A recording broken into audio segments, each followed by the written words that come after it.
Bem-vindas e bem-vindos às aulas do Falamares aqui no YouTube. Informações e conhecimento para ajudar você a buscar significado no trabalho. Vem comigo?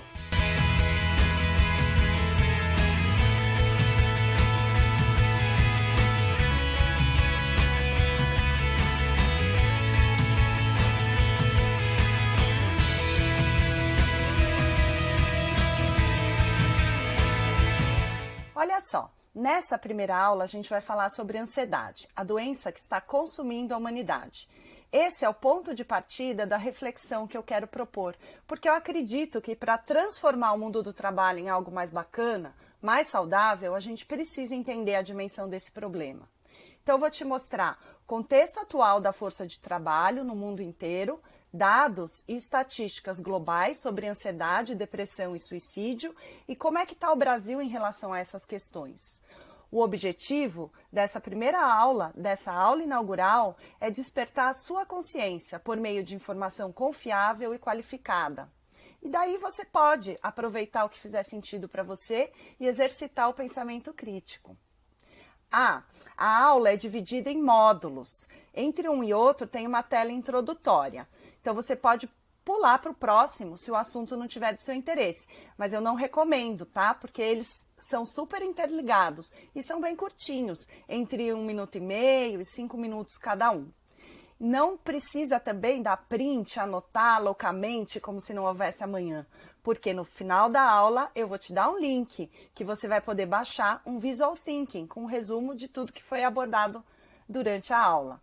Bora? Será que a gente está numa nova era, como alguns dizem, pós-digital? Ou a gente está num período de transição para algo novo que ainda nem nasceu? Observando o movimento da história, a segunda alternativa parece fazer mais sentido. Você sabia que em todo o período de transição houve uma pandemia que matou milhões de pessoas? Então, tem um cara chamado Zygmunt Bauman, é um filósofo polonês, que ele diz assim: não dá para saber se a gente está numa nova era ou se a gente está num período de transição, porque a gente nem sabe quais mudanças atuais vão perdurar no futuro. O que ele pôde dizer e disse, e seu conceito está bombando até hoje, é que a gente vive tempos líquidos. Então ele é o criador desse termo, mundo líquido, modernidade líquida. Agora está super na moda aí no mundo dos RHs, né? Vamos ver como que é a característica desse mundo líquido de Bauman? Bauman faleceu em 2017, criou esse conceito de mundo líquido em 2001 e tudo que ele disse continua super valendo para o que a gente está vivendo. Então, para ele, o mundo líquido é um mundo sem forma e sem definição exata, onde tudo muda a todo instante, tipo essa água aqui que vocês estão vendo. Então, esse mundo líquido do Bauman tem várias características, eu vou mostrar algumas delas. A primeira que eu queria destacar é a ausência de fronteiras. Então, eu posso estar, por exemplo, no Brasil, trabalhando para uma empresa em Hong Kong, ou vice-versa, alguém em Hong Kong trabalhando para uma empresa aqui no Brasil. Isso é só um exemplo, estou usando o campo de trabalho aí só para exemplificar. Inconstância, o que a gente viu no vídeo anterior da água, né? Tudo muda o tempo inteiro e a gente precisa se adaptar a essas novas realidades que vão surgindo. Sem estabilidade nas relações, sejam relações interpessoais ou entre pessoas e instituições. Então, fica tudo muito mais fragilizado e, mais do que isso, é uma característica de um crescimento acelerado do individualismo. Sem grandes narrativas coletivas, então as outras eras elas foram caracterizadas por grandes ideologias, né, que dominaram aí o mundo, mais de uma ao mesmo tempo em alguns momentos. E hoje a gente não tem mais isso. O que a gente tem são narrativas, muitas, inúmeras, milhões de narrativas individuais e narrativas de grupos. E até, né, por conta de tudo isso, da falta de estabilidade nas relações, das falta de narrativas coletivas, a política global ela está em crise pelo enfraquecimento das instituições. Tá, mas o que tudo isso tem a ver com uma aula de ansiedade? Tem tudo a ver, porque o indivíduo, nesse mundo líquido, passa a ser o único e exclusivo responsável pelo seu projeto de vida. E lembra que a gente falou, o mundo está acelerado, inconstante, e está ele lá, nós, no caso, né, como únicos responsáveis por dar conta de tudo.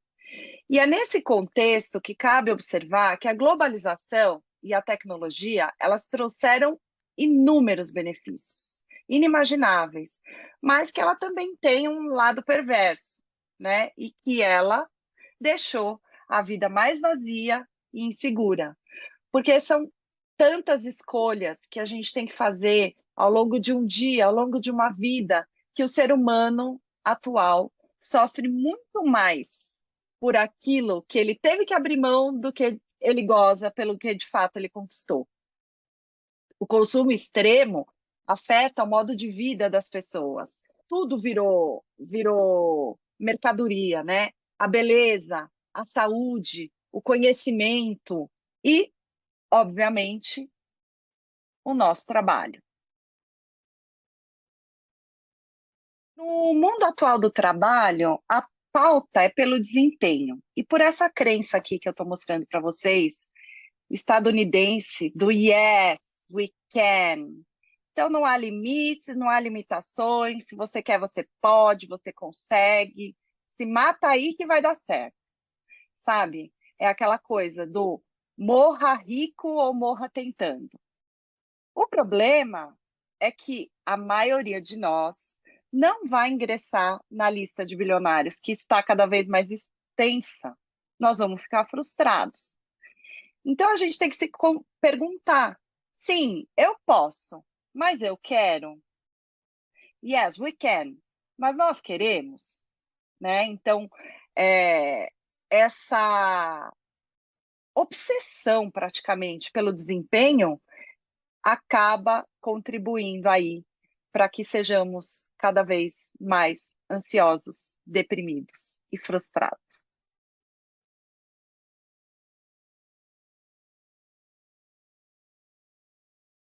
Esse aqui é o último estudo global que eu encontrei, completo com os dados sobre depressão e outros distúrbios mentais comuns.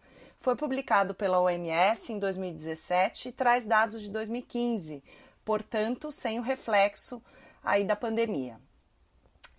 Naquele ano, a depressão foi diagnosticada em 18,2% da população mundial e a ansiedade em 14,9%. Então, essa foi a prevalência em 2015.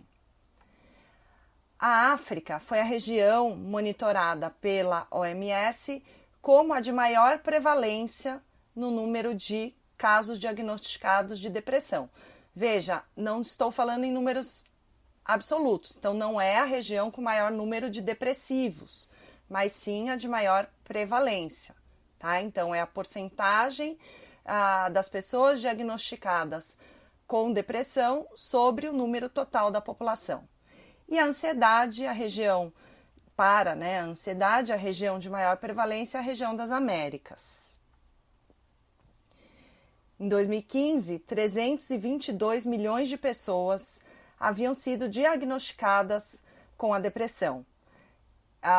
Imagine quanto não é esse número hoje, pós-pandemia, e quanto não é esse número se a gente considerar também as pessoas que não foram diagnosticadas por profissional de saúde. Para a ansiedade, o diagnóstico foi feito em 264 milhões de pessoas. Essas duas tabelas mostram que a maior prevalência maior número de casos, na verdade, de afastamentos por depressão e ansiedade estão nos países de baixa e média renda. 82,27% dos afastamentos por depressão e 80,62% dos afastamentos por ansiedade. Isso afeta também as estatísticas de suicídio. Em 2015, 788 mil pessoas perderam a vida por uma questão que podia ter sido evitada, porque o suicídio é tratável e pode ser prevenido. Ele está entre as 20 principais causas de morte no mundo, à frente de doenças como, por exemplo, o câncer de mama, o HIV e a malária. Supera também, globalmente, o número de mortes por guerras e homicídios. Em 2019, 703 mil pessoas perderam a vida por suicídio. Então, se comparado ao ano 2000, quando eles começaram a fazer esse estudo, houve uma queda de 36% no número de mortes, comprovando que o suicídio pode sim ser tratado e prevenido, desde que seja diagnosticado precocemente. E todas as regiões, como vocês podem ver aqui, apresentam queda nesse período, exceto a região das Américas, que apresenta um crescimento de 17%. E como é o cenário brasileiro nesse contexto? O cenário do Brasil é bastante grave. Nós somos o quarto país com maior número de casos de depressão diagnosticados, atrás apenas de Índia, China e Estados Unidos. Por aqui, somos mais de 30 milhões de pessoas sofrendo com depressão e ansiedade. Tem uma pesquisa do PNAD, Pesquisa Nacional de Saúde 2019, realizada pelo IBGE, que mostra uma maior prevalência dos casos de depressão diagnosticados por profissional nas regiões Sudeste e Sul. Então, como vocês podem ver aqui, é bem acima, né, da média nacional de 10,2. Essa média também é mais alta nos níveis extremos de instrução. Então, em pessoas com superior completo e em pessoas sem formação ou com fundamental incompleto. E por que estamos tão doentes? Isso eu vou te contar na próxima aula do Falamares aqui no YouTube. Inscreva-se no canal para ser avisado quando a gente postar um conteúdo novo. Não pensa que eu esqueci da promessa que eu fiz. Na próxima tela você vai ter o QR Code para baixar o Visual Thinking da aula de hoje. Até a próxima. Muito obrigada pela audiência.